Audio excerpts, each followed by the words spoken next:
আমরা সূচকের নিয়মাবলীর চ্যাপ্টারের সরল করো 2 এর দাগের 2 এর অঙ্কটা দেখবো এবারে। সেকেন্ড ব্র্যাকেট দিয়ে অঙ্কটা আছে x⁻⁻5 2/2/3, এখানে সেকেন্ড ব্র্যাকেট দিয়ে -3/10।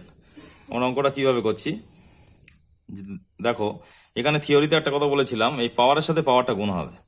তাহলে এখানে ফার্স্ট ব্র্যাকেট দিয়ে x⁻⁻5 ইন্টু 2/3, এর নিচে কিছু নেই মানে 1 ধরে নেবে ক্যালকুলেশনের সুবিধার্থে, (2^-3/10)।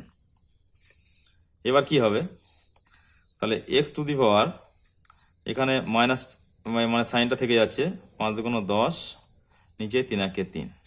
এই পাওয়ারটা আর এই পাওয়ারের সাথে গুণ হবে, মাইনাস থেকে যাচ্ছে, এখানে 3/10। কি করবো তাহলে, মাইনাস মাইনাস হয়ে এখানে প্লাস হয়ে যাবে, কাটাকুটি হয়ে যাবে, এখানে 3 কাটাকুটি হয়ে যাচ্ছে, 10 কাটাকুটি হয়ে গেল। তাহলে কি দাঁড়াচ্ছে, অ্যাকচুয়াল উপর নিচে কাটাকুটি করলে কি হয়, 1 থাকে। তাহলে x⁻1 মানে x। এটা খুব সিম্পল ক্যালকুলেশন। পাওয়ারগুলো কাটাকুটি করলে, এখানে কিন্তু আমরা মাইনাসটা কেটে দিয়েছি, মানে মাইনাসে মাইনাসে অ্যাকচুয়াল প্লাস হয়ে যাচ্ছে, এখানে +1 মানে কোনো চিহ্ন না দিলেও হবে। তাহলে x⁻, মানে 1 মানে অনলি x।